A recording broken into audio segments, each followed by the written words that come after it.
Hi, guys. Good afternoon. Hey, Ken, did you see my email about seeing if any staff members interested in outdoor track? I don't, when did you send it? Did you send it today? No, I put it on top of maybe see if it got caught in my drafts.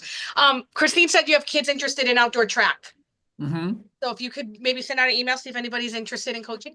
Yeah, of course, That'd be definitely. great. Thank you. All right.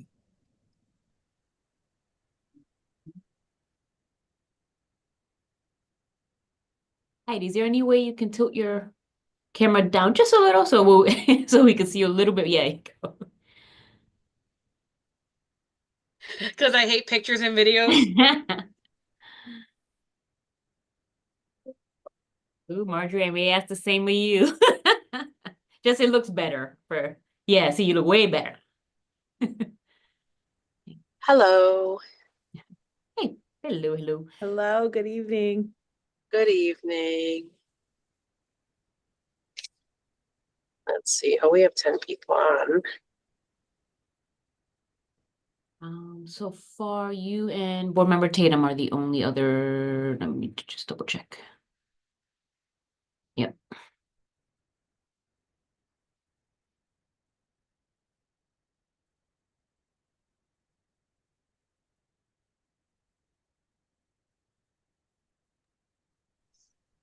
Okay, so we'll give it maybe 2 more minutes. Sounds good. Okay. Good evening, everybody. Good evening. Hi, good evening.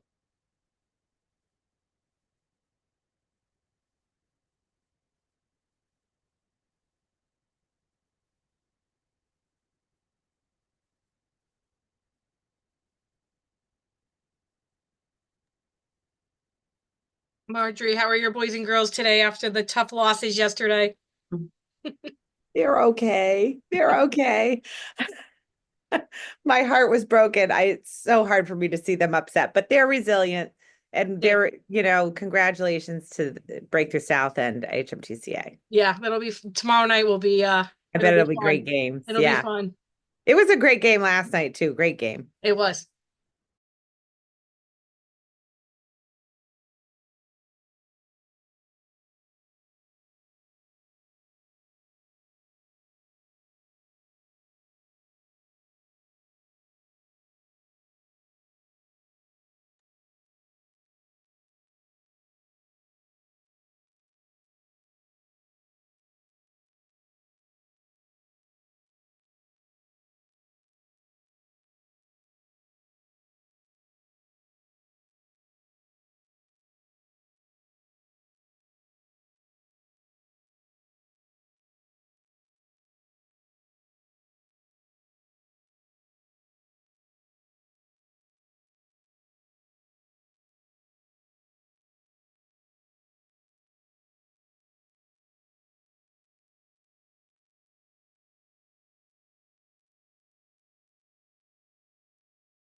Uh-oh, did you get a new phone?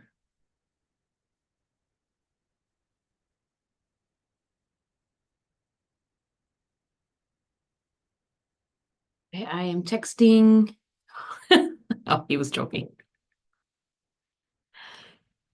Board members, I know Chairperson Hockenhaw, it's her daughter's senior night, so she was hesitant in saying she could attend. And I think and Board Member Wilson is on, so I think we can begin. Okay, great. Thank you so much. And good evening, everyone. My name is Francoise Darastel Ledger, and I'm the chair of the Teaching and Learning Committee. And this is the Teaching and Learning Committee meeting for the Hartford Board of Education. And I am going to popcorn it because that's how, I tend to do things and, giving everyone an opportunity to introduce themselves and their role. So I will popcorn it off to Stephen Wilson.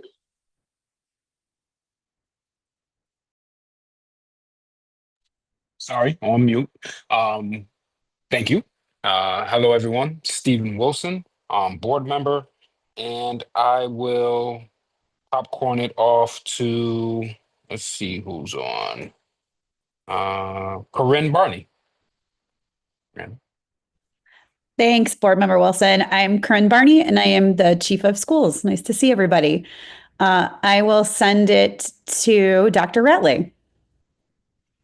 Thanks, Corinne. Good evening, everyone. Connie Ratley. I serve as Deputy Superintendent of Schools and Academics, and Lisa Massara. Good evening. I'm Lisa. I'm the principal at Breakthrough Magnet School North. Nice to see everyone. Oh, I have to pass it. I'll pass it on to Jessica. Hi, good evening, everybody. I'm Jessica Fitzgerald, principal at Great Path Academy at CT State Manchester, and I will pass it on to Ken. Hi, everyone. Ken O'Brien. I am the principal for Kinsella Magnet School Lower and for Kinsella High School. And I will pass it off to Marjorie Rice. Thanks, Ken. Hi, everyone. I'm Marjorie Rice. I am the principal of McDonough Middle School, and I will pass it to Heidi. Good evening, everyone. My name is Heidi Schmidt. I'm the athletic director for the district. And I believe I'm trying to see who has not introduced themselves yet. I'll pass it on to Stephen. Good evening, everyone. Stephen Tatum, board member. And Daisy, I think you have not gone yet. That is correct. Thank you. I'm Daisy Torres Hill, Assistant Superintendent for Teaching and Learning. And I hope that she wasn't already called, but I think I see Jen Hoffman. If not, well, and someone who hasn't gone, please speak up. Thanks, Daisy. Hi, everyone. Jen Hoffman, Assistant Superintendent for Special Education for the district. And I think everybody has gone. Okay, great. Thank you so much. And let's see. Oh, I'm sorry. I believe Ree, were you about to come off mute? Yes. Thank you. Can you please share the agenda? But hold on, one more introduction. Oh, I'm sorry. Hi, I'm Bree Poirier Campbell from Hartford Performs. Good to see you all. Okay, thank you. And I am screen sharing. Okay, thank you so much. And our first agenda item is stay plugged in for eSports. And I will pass it on to Dr. Ratley to present. Good evening. Thank you, Committee Chair Darestelle Ledger. I'm actually going to tag in Chief Barney, who will give an overview of Stay Plugged In and that contract. And as we heard earlier with introductions, we have several of those leaders of the schools on the call. Corinne, I'll tag you in now. Thanks, Dr. Ratley. And so yes, we are here tonight to present to the Teaching and Learning Committee Stay Plugged In, the contract for Great Path, Pathways, and Kinsella. Next slide. It's just, again, high level highlighting our connection to the district strategies and priorities where this contract would lie. Next slide. As you can see, the funding source for Stay Plugged In is the interdistrict Magnet Athletic Grant. And so the three schools that are we're presenting for tonight, Great Path and Pathways, are both contracting for $100,000, and Kinsella Upper is contracting for $83,600 with the use of this grant funds that are given to them and need to be used to expand athletics within their building and connected to student enrollment as well as student choice and voice. Next slide. So Stay Plugged In is going to work on creating STEM labs and classes within each of the school buildings by June 30th, 2025. So the contract is until the end of this school year. So within that, they're going to include they're going to create inclusive spaces for students to collaborate and learn. They are going to set up the space for competition and provide equipment that maximizes the student experience. That way students can then participate in competitions within district and out of district. They will also connect to the college and career pathways, as well as open up doors for scholarships for students. And then it does connect to the STEM and CTE framework. Next slide. And then the next 3 slides will get into the specifics for each of the schools. So Kinsella Upper is going to use their funding to help to expand their programming within the Weaver High School and build out the current esports lab. So Weaver currently has an esports lab. They have their own esports team. Kinsella Upper does not have that. So this would be their opportunity to collaborate with the high school, increase the offerings for their students, and work as a collaborative team with Weaver in that room, and also expand the equipment that is there. So you can see the different things that they will be getting through the grant to build out the already existing room. The next slide. Great Path and Pathways are together because their ask for the contract is very similar. They do not currently have esports labs with Stay Plugged In at this time. So they need to do the labor, the building, the room setup, the internet and electrical, the gaming stations. They need to do the cabling. They need to do the hardware and the software. They need to do the signage. So theirs is really, and that is also why their contract amount is higher, because they would be building these labs from the ground up. Next slide. And so in closing, part of the reason that they're excited to utilize their Magnet Athletic Grant to expand esports programming is that it's a lot of the things that our students are asking for. It also connects to college recruitment and career success because it's not just gaming, it's the hardware and the software part, as well as there are different opportunities to utilize audio-visual equipment to do production beyond just the game playing itself. In addition, they can participate on interscholastic teams, they can earn scholarships, and they can participate in different coaching. And it's a community building platform that allows for students to get to know each other within the building, but also outside of the Hartford community, and build strong relationships. And I believe that's the last slide. I think there's one more. No, that is the last slide. Okay.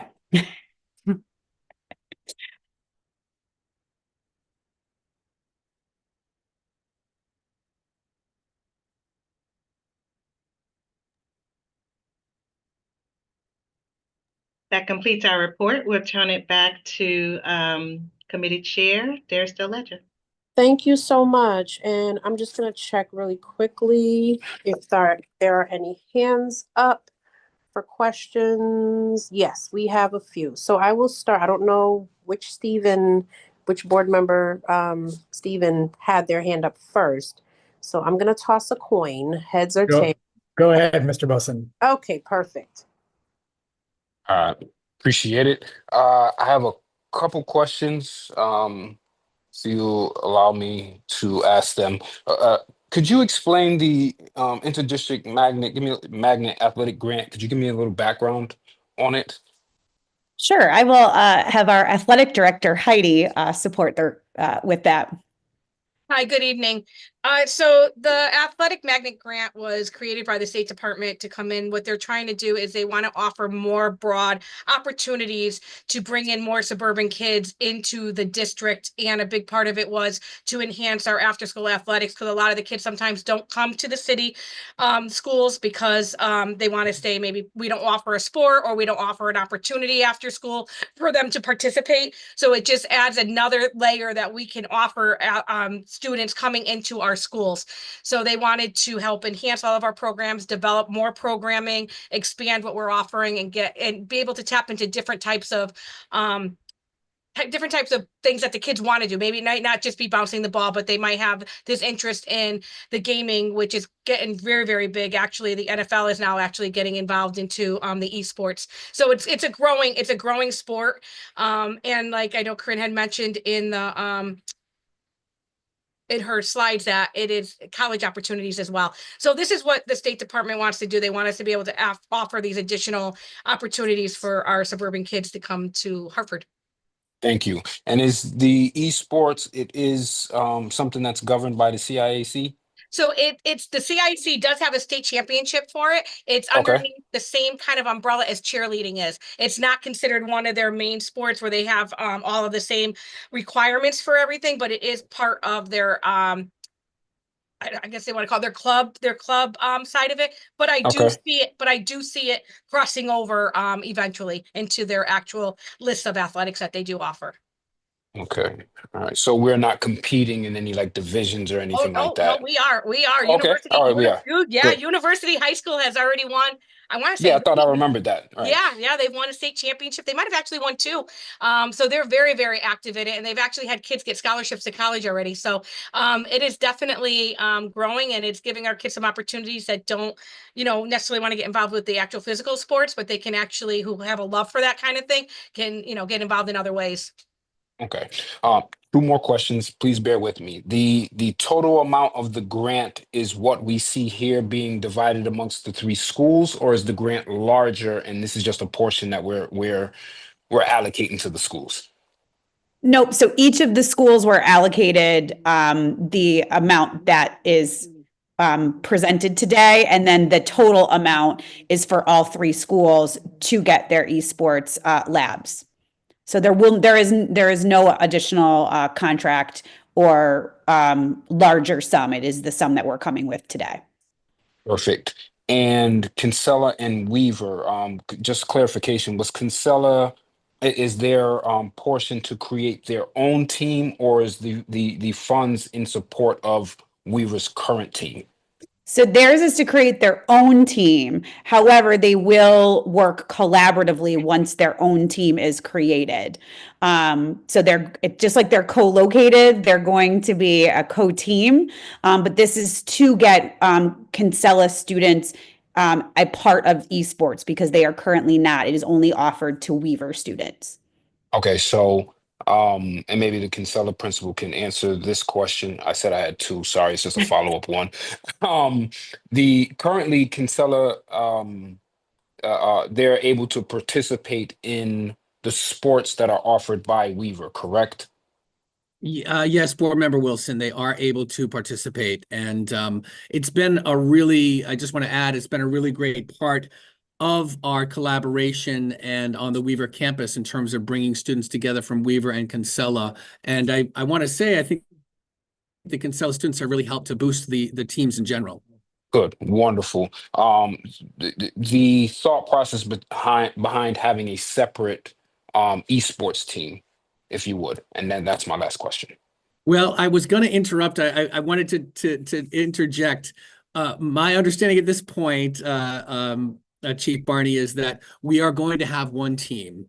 And the reason that we came to that decision, Principal Webley and myself sat down and we talked about it, because all the other sports, especially the ones recognized by the CIAC, are a combination of Kinsella and Weaver students. We thought, let's just keep that going with this, especially as it may down the line become one of their recognized sports. We'd have to come together anyway. So at this juncture, we're planning that it would be one team involving both Kinsella and Weaver students. Thank you.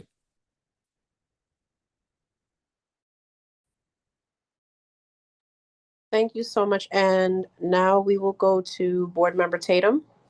The floor is yours. Thank you, Mr. Estelle-Ledger. One quick follow-up question about the funding source. Is that the State Department of Education that distributes the money, or is this like a state, is this through legislation that this money is made available? It's through the State Department of Education in connection with the magnet schools and Sheff versus O'Neill.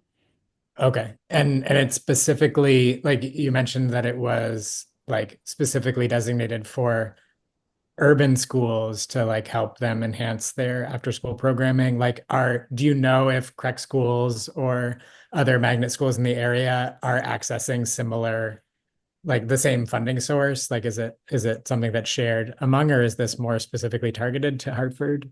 No, it's open to any, like, so correct. So because they have magnet schools, so it is a magnet grant provided to state magnet schools. Okay. My only other question is about whether any of the investments that we're making in establishing the esports, mostly what I heard you talk about was like infrastructure in like physical rooms and technological resources. Are there any like parts of this contract that are paying for things that would need to be like renewed after the end of the contract? Like is beyond maintenance, like obviously I know that that's a thing. Beyond maintenance, are there any things that would incur like expenses? I don't know if subscriptions or whatever things might require funding to be renewed at the end of this contract. Want me to take that, Corinne?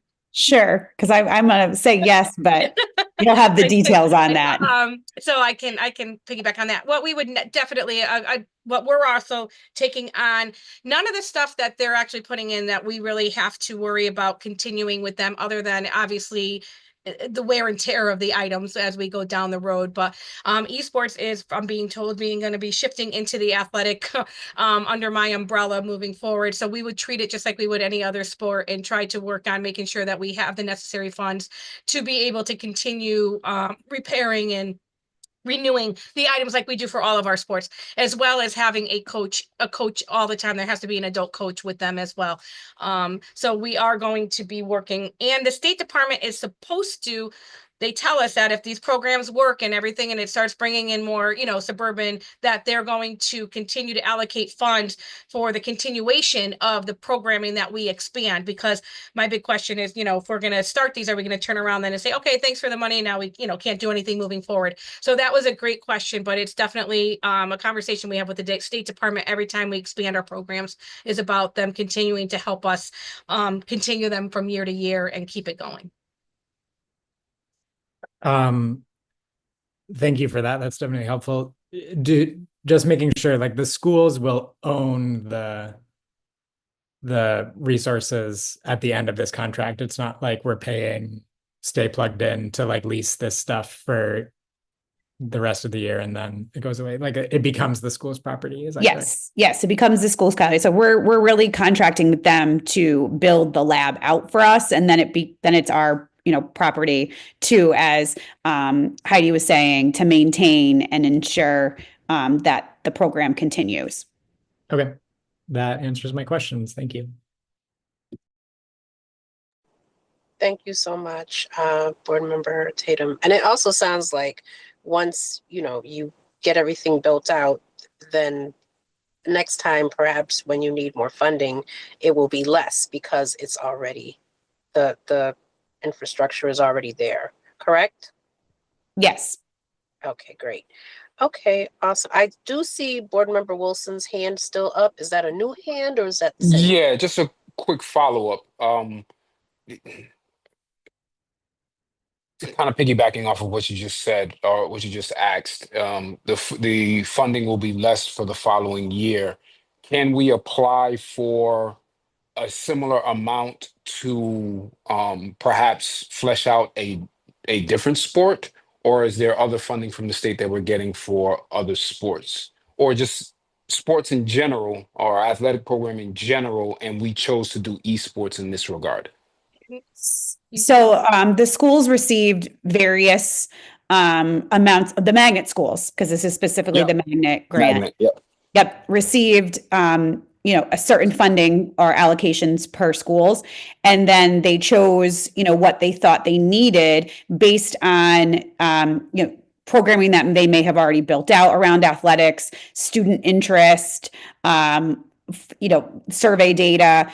So for example, an additional school has a rock climbing club, yet they do not have an actual rock wall within their school building. They utilize a facility off campus. So they're going to utilize part of their funding through this grant to actually build a rock climbing wall so that they can compete competitively on campus. Yep. So that's where they didn't necessarily have to select esports and stay plugged in, but they looked at their school, their community, what students have asked for to be a part of, to try to continue to grow and bring in students from the suburbs to work and collaborate with our students that are in Hartford. Perfect. Thank you.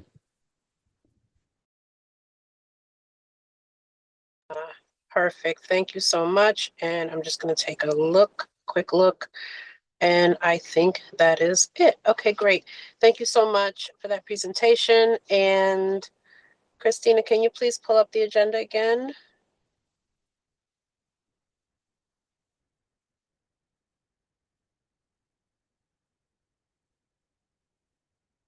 Thank you. Oops, wait, no, I see Board Member Wilson's face. Board Member Wilson, are you on mute? Sorry, give me 1 second. I Okay, that was. was me. There we go. Okay. There we go. Thank you so much. Okay, and our next agenda item is Hartford Performs, and Dr. Ratley, off to you. Yes, thank you, Committee Chair Daristelle Ledger. Our next presentation will once again be led by Chief Corinne Barney. Once again, looking at grant funding that was accessible to specific schools and sharing just how they chose to use that grant funding. Chief Barney, I'll turn it over to you now. Thanks again. And so the next contract we have up, as Dr. Ratley was explaining, is centered around grant funding. And there are 4 schools, McDonough, MLK, Annie Fisher Montessori, and Breakthrough North, who will be expanding opportunities with Hartford Performs within their school. Next slide. So again, connecting to our strategic priorities, our student connectedness to school, and access to the arts. Next slide. You can see on this slide each of the 4 schools, the amount for the contract, and then the funding source. So 2 of the schools are utilizing their Magnet extracurricular grant. MLK is utilizing their school improvement grant, and McDonough is utilizing their Commissioners Network grant, which the other 2 are state funded grants for school improvement. Next slide. So Hartford Performs is going to be providing teaching, artists, enrichment programming, and connections to grade level curriculum through access to the arts, integration of the arts, impact on student engagement, collaboration with the school, inclusion of all students, as well as diversity, equity, and leadership. And so the next slide, will be each of the schools and what they're contracting for. Because each is utilizing the funding a little bit different. And so McDonough School, they do a weekly cultural enrichment program for students on Wednesdays.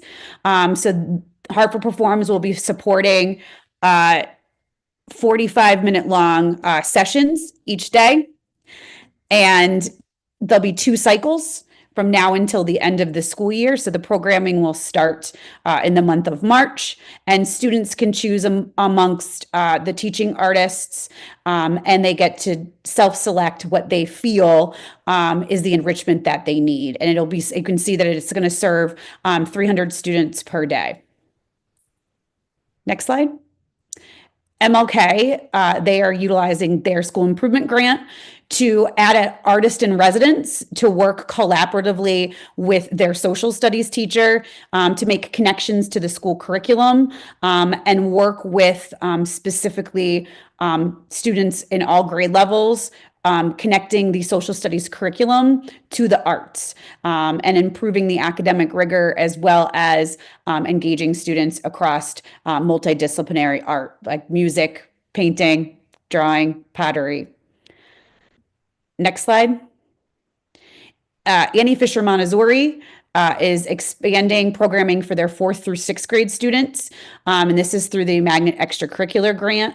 And this is also connected to survey data that where students in the middle grades asked for expanded programming connected to co-teaching with artists in small groups so that they could experience personalized pathways. So they're going to have 2 cycles over the course of 4 weeks of 60-minute long sessions.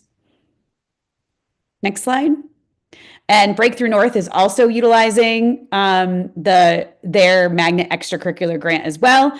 They are going to do 4 45-minute workshops for each of a selected grade level based on grade level request, student interest, and they're going to connect the ongoing arts learning within the school to the additional offerings, and they're going to collaborate with the teaching artist as well as the grade level teachers to ensure a connection between the ongoing curriculum as well as the arts-based learning.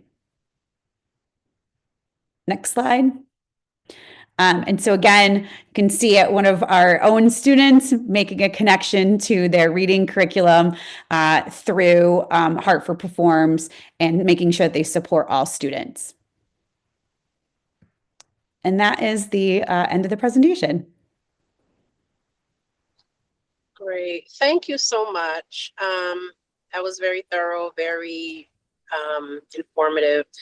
And I'm looking to see if we have any hands raised. And of course, Board Member Tatum, you have the floor. Thank you, Ms. Darristelle Ledger. It isn't, of course. I've always got a thing to say. And in this case, it's not so much a question because I fully support these schools like using these funds in this way and contracting with Hartford Performs. I think that Hartford Performs does excellent work and needed work to connect more and more of our students to these experiences in the arts. Fully behind all of that. I think it does raise the bigger point about like how the state has created these funding streams and the ways that it is incentivizing these opportunities and making these opportunities available to particular schools with particular needs as a way to kind of address a larger systemic problem of school funding in general. And I think it's unfortunate that the basic, education funding formula and cost sharing formulas don't, in our own budgets, provide us the resources to, in the first place, provide robust arts programming like in the regular course of our schools. And I know that we do as well as we can in that regard. But then to, enhance these with partnerships like with Hartford Performs through our own budgets. Like it just, to me, speaks to a larger problem in how the state is funding the education system, which is the fault of nobody here. So I won't I won't make an example of this in that way, but just wanted to raise that as like always thinking critically about like where are these funding sources coming from and like why does it got to be this way and not some other way. So that's my piece on that. Thank you so much, Board Member Tatum. And I'm going to end on a positive note. Thank you again for the presentation and the great work that's being done. And I love how the students, particularly Montessori students, were asking for, additional programming, which is, they were advocating for themselves, which is really a nice thing to see. So I'm really pleased to see that some of our schools are benefiting and they are taking advantage of these particular funding sources that are available. And I'm just going to take a quick look. I don't see any more hands up. And Christina, can you please pull up the agenda again? Thank you so much. And our final agenda item is the 2025, 26, and 2026-27 district calendar. And I will turn that over to Dr. Ratley again. Thank you. This is our second committee presentation regarding our calendar committee recommendation. Our first committee visit was with the Family and Community Engagement Committee. Following that, we had the first read with the FE board meeting. And since then, we've collected, in addition to feedback that we received at both the committee and the board meeting, we've taken also feedback from various other stakeholders. And so we want to share the presentation once again, giving you a view of the work that has been done to date, but then also to fold in what all of the stakeholder feedback trends were as we move toward the final presentation or the final read with the board in the coming weeks. Once again, Chief Barney will round us out with this presentation regarding the calendar committee recommendations. Chief Barney. Thank you, Dr. Ratley. So yes, we are going to, as Dr. Ratley just said, provide an overview of the process and then share the feedback that was obtained around the draft calendars. So next slide is again just an overview of the 3 sessions that occurred with a collaborative team with representation across all stakeholder groups, from union to school-based to families as well. Next slide. And then this is where we dove in and identified what each of those sessions were, so that we could really have a committee that could come to consensus on what was best for all stakeholder groups and not think through just the lens of their current role, whether they're a teacher or a parent or a central office employee. What would all of the stakeholders want? And so that's where we started with our norming. Then we went over the different requirements, the different traditions and the preferences, and then really utilized a consensus protocol to create the draft calendars over the next 2 years for the committee and for the board. Next slide. So the considerations, again, that we had to take into place was that by law, we are required to have 180 school days and 900 hours of schoolwork or full day classes. We also had to take into account all of holidays and special observances, the state contractual requirements. So we did review the new HFT, the new teaching contract, to ensure that this district calendar is in alignment with the contract, and that we're adhering to the instructional days that are required within the contract, as well as the total number of work days. We created a 2-year proposal. We also took into account a makeup or a snow day that would be included, the professional learning days, and then also looked at capital prep and Great Path to ensure alignment across the district. Next slide. And so these are some of the key highlights that came out of the options that were presented. 181 school days for students, with 190 days for teachers. The first day of school would be August 27th. The last day for students is the 16th. The last day for staff is the 17th. We included the transitional day on August 26th. 3 full professional learning days at the start of the school year for classroom setup, district and school-based professional learning, ensuring that we are closed on all state holidays. We extended the winter break so that way New Year's and 3 Kings to support and minimize absences. We did a long weekend in February and a spring recess that is aligned to most of the surrounding districts. And then we did a full PD day in March that can also be utilized as a built-in snow day. Next slide. And so speaking of the professional learning days, the half days and the full days, we really tried to take into account what that would look like and align it to the DO strategic plan.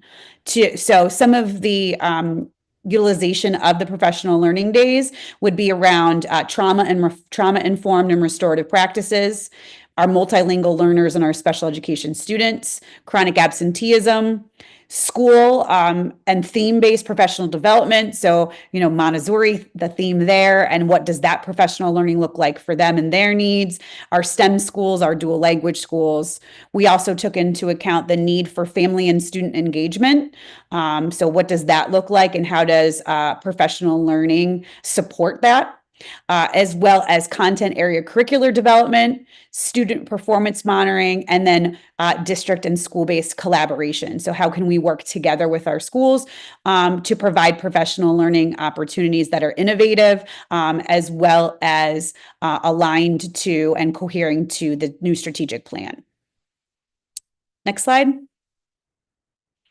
So we asked stakeholders for feedback. We asked them around 4 questions that we knew were changes to and or something that we wanted to carry over from previous calendars. So we asked all stakeholder groups, and they were the same question, just worded differently for the stakeholder group. We asked about professional learning days, so the half days and the full days. We asked how they felt about that. We asked about the transition day, the extended holiday break, and the built-in snow day. We currently have, that's the participation rate from all of the stakeholder groups. The survey went out again to families and students, staff, and so that they had time to respond to it. It is still open, so you can still add your feedback in now. It's not closed. But you can see we do have a pretty good representation for most of the groups. And now I'll jump into the next slide, each of the 4 questions and what we saw. So on these slides, you'll see the question that was asked, the stakeholder group, what was the overall trend for that group, and then what was their response for the question. So when we asked response, we asked for, are you favorable? Like, is this a favorable thing? Do you agree with this? Do you not agree with this? Or like, can you live with it? Which would be our somewhat. So we asked about the professional learning days, the half days specifically, and the full day professional learning. You can see the trend for families, and this would be like through the open-ended responses that some people, the majority said, the trend was that full days are difficult, half days are difficult, and less half days in a year. Overall, 69% of the respondents of families felt that the calendar worked for them, and then 7% said it somewhat works for them, and 24% said no. Same thing, students, 67% said it worked for them. Our staff and our community partners had 45% favorable, 35%, which is the somewhat, which is yes and no, but I could make it work. And so the students, their trend was that the half days at the start of the school year, they felt was important to adjust and build relationships. They also felt they needed more half days, but they also said that students don't come on half days. So that was the overall trend on that one. The trends were that they needed more half days to break up the school year. They had child care concerns, and that full day PL is a long day. Next slide. The next question we asked was around the transition day and how families felt and staff and students felt about the transition day. So families were 67% favorable, students were 56, and staff and community partners were 82% favorable. And so families overall, they felt that pre-K should be included in the transition day, that Montessori days need to align with the program structure because their transition days are different than what we listed. They also loved that their children could get to participate in the future, even if they weren't in a transition. And then they also trend was they did not find it beneficial. The students that participated loved the transition day. Others named that they wish they could have participated. And then others lifted that, you know, their siblings participated and felt that it was, or were not able to participate. The staff trends were not all schools have K-6 and 9 as transition. They also felt that pre-K should be included. And then they also lifted that it worked well to build relationships for families. Next slide. The third question was the extended holiday break. As you can see, this one has the highest favorable ratings. So we had 90%, 100% of students, and 78% of staff. All stakeholder groups, you can see that the trend works well for them. That they felt like it was a time that they could have with family. They felt like that they were reflected in the days off. The only difference was that families felt that they might have childcare concerns with the extended break, and they wondered if any programs would be open to support that need. And the other difference was some staff felt that they wanted the professional learning days back. As we had with this calendar, our staff came back, our students remained out, and they had 2 professional learning days. Next slide. And then the last question we asked was around the built-in snow day. This had our highest favorable ratings at 94, 185.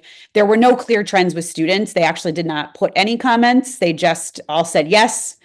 The families and staff just said that we want to make sure that we clearly communicate that this day and delineate this within the calendar so that everyone is aware. And then they also felt that this added an opportunity to not have to continue to extend the school year into the summer. Next slide. So the timeline and where we went and where we're going, we collected feedback from our senior leadership team. We collected the feedback from the stakeholder groups. We're continuing to. We presented to the Family Engagement Committee on February 6th. The first reading was the last board meeting on the 18th. It will go for second reading and vote on the 18th of March. And we are going to leverage the calendar committee to discuss the bell start and end times tomorrow. Next slide. Actually, I think that's it. That is the end of our presentation. Great. Thank you so much. Can you hear me? Yes. Okay, great. Okay. Thank you so much for that presentation. It was very thorough. I have a couple of questions with regards to the first being with professional learning. I know that you spoke about having the professional learning be more tailored to the theme schools, like, you know, the schools that have different themes, for example, Montessori, of course, to make the professional learning relevant. Can you just speak a little bit to what that would look like? Like, okay, let me be more specific. So, would you be using, like, for example, I know that there's the Montessori Training Center Northeast, which is in the vicinity, not far from, you know, from Annie Fisher, or even, you know, or Batchelder. But what would that look like? Would you have someone come in? Would there be funding for that? I will step in there. We haven't finalized the professional learning plan. On the slide that Chief Barney shared, we were basically expressing the different types of things that we would consider for professional learning. We want to do this alongside principals, because while there may be district sponsored events or opportunities like what you mentioned, we also want to take into account that there may be specific school-based needs to consider. And so as a part of one of the many things we wanted to consider in finalizing our professional learning plan, we want to work with principals and school teams to ensure that we allow the space and time for what they need, but we haven't gotten to the point that we finalize exactly what will happen on each day. We will absolutely, though, take into account some of the resources that you mentioned and then others that principals and school teams see as necessary for their individual school sites. Okay, thank you so much. And the other question I have is with regards to the calendar, are you taking into consideration, or did you take into consideration, or are you taking into consideration the information or surveys from the theme schools, such as Montessori, for example? Yes. So Dr. Rat and I were just having this conversation today that Montessori is not alone, especially like I'll just connect it to the transition day. So, they are not the only school that does not transition at kinder, 6th and 9th. Renzulli and B-STEM, they transition at 5th grade. So that would be the grade level that would come for transition. And I believe Montessori is 1st grade, 4th grade, and 7th grade, if I got that right. I do have it written down. And then also our breakthrough has different transition grades as well because of the multi-age classrooms. So that will be clearly communicated and they will participate in alignment to their school models. Great. Okay. Thank you so much. And let me see, Board Member Tatum, you have the floor. Thank you. And one of the things in this proposed calendar that I think is maybe the least conventional or the biggest change is that first week after the transition day being early release days. And I know that there was a board member at the board meeting who raised some concern about that from the family perspective. From my perspective, like thinking about my time as a teacher in a classroom and in a school, like that idea sounds great, like as a kind of on-ramp to the year and really feeling like having the capacity to start the year off on a really good foot. So I personally appreciate the intention behind that, but I'm aware that is a pretty significant impact to have a whole week of early release days. And in your report back on the feedback, you didn't specifically like call that out. You talked about the half-day releases in general. Has there been any effort to like really point people's attention to that first week and see about the impact that might have on families? Yes, sorry, Board Member Tatum. As a part of that question, it did name the first week of school and the half days. So the trends are based off of, because there is only one additional half day within the district calendar that is allotted. So specifically, we called out in the question those half days and not just that October half day. Okay, great. Yeah, that satisfies my concern. Thank you so much. And I do have a follow-up question with regards to the phasing in process. Is there already a phasing in process for the first year students, primarily the primary students, the 3-year-olds in Montessori? So we did not include the pre-K across the district in the transition day. And so that was, if you did look at the trend across 2 of the stakeholder groups, was to include pre-K. So that is something that we could, if the feedback and the board feels that is appropriate, that could easily be included as part of the transition process, because we will develop almost like a strategic operating plan for what transition day will look like across our district to support those different transition grades. So that could easily be added, and that is lifted as one of the trends. Yes, Okay, and I would great. just add, that is 100%. And I would just add, we've gotten so much energy and feedback around those transition days. As Chief Barney mentioned, students who said they wish they'd had a chance. So we've taken that back to see what other grade levels or how might transition day look? And does it just have to rest with those transition grades that we know, which would include, to her point that she just made, those grades that fall out of the traditional transition days or grades. So we'll definitely provide a plan for you all to think about in terms of which grades and which specific students would be impacted by the transition days, to include all of that feedback. Thank you so much. And I'm, I appreciate this work that's being, and the attention that's being given to the calendar and the transitions. And I love how you have, stakeholders who are involved. You have parents involved or parent involved, but just different individuals. And I'm hoping, I did state this at the board meeting. Cultural competency is extremely important and critical when making these decisions, to make sure that everyone is on the same page, and also that all needs are met and addressed and taken into consideration as well. Okay, thank you. And I don't see any more hands up, so I believe we are all set.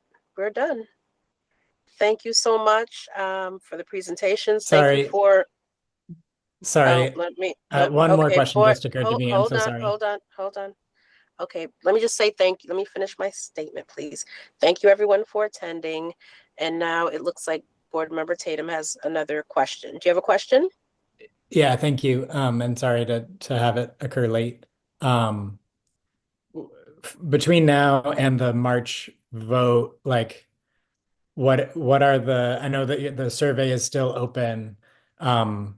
Is there another time where you'll present a version if any revisions get made, or will that just be at the March meeting?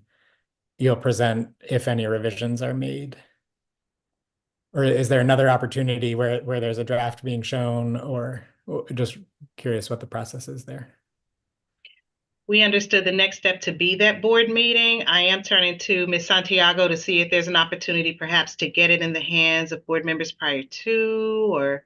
Yeah, I think that there is a Family and Community Engagement Committee on this March 6th. I don't know if that's enough time though. After that, we could put something together to share with enough time for the board members to see, so I could send them via email. And there is a Finance Committee on the 10th that we could still use that as well. Let me repeat. I'm sorry, not repeat. Say again. Not only a committee, I will still email to all board members, seeing as that now all board members sit on every committee. I'll make sure to do that.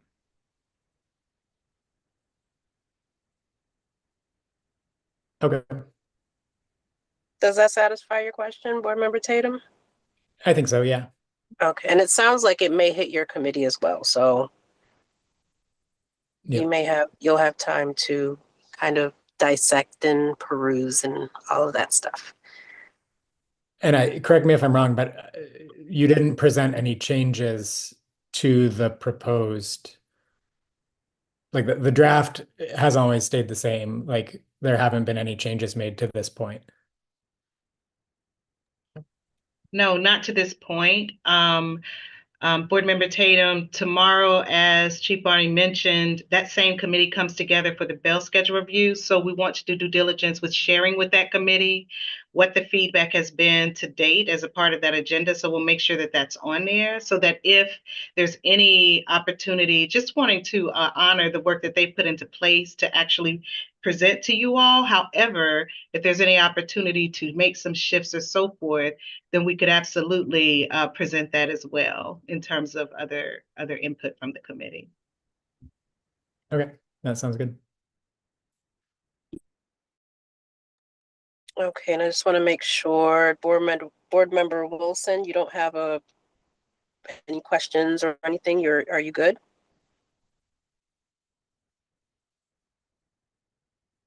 Okay, he may have stepped away. Okay, well, I think that finishes, that finalizes our meeting. So thank you everyone